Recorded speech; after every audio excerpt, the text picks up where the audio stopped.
बिस्मिल्लाहिर्रहमानिर्रहीम। अस्सलाम वालेकुम दोस्तों, मैं हूं ग़ुलाम नबी। आप देख रहे हैं हमारा चैनल GN 786। आज की वीडियो में सबसे पहले बताऊंगा आलमी मार्केट में गोल्ड का रेट, उसके बाद पाकिस्तान में गोल्ड का, चांदी का, बटूर गोल्ड का रेट बताऊंगा।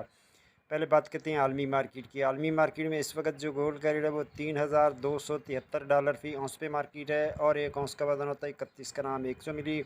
अब दोस्तों यहाँ बात कर लेते हैं लोकल लिबर्टी मार्केट। गोल्ड बरकरी लाहौर पाकिस्तान आज तारीख है 29 मई 2025। आज के गोल्ड की रेट की बात करें तो 18 कैरेट फ़ी तोले का रेट 2,59,870 रुपये फ़ी तोला। 21 कैरेट फ़ी तोले का रेट 3,03,187 रुपये फ़ी तोला। 22 कैरेट फ़ी तोले का रेट 3,17,625 रुपये फ़ी तोला। 24 कैरेट गोल्ड का रेट जनाब 3,46,500 रुपये फ़ी तोला। जी हाँ, रेट दोबारा सुन लें। 24 कैरेट गोल्ड का रेट है 3,46,500 रुपये फ़ी तोला।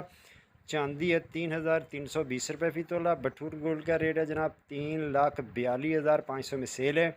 बटूर की वापसी खरीदी 3,41,000 रुपये फ़ी तोला और पेशावर में पक्का तोले का रेट 3,59,000 रुपये फ़ी पक्का तोला। मिलते हैं नेक्स्ट वीडियो में। अल्लाह हाफिज़।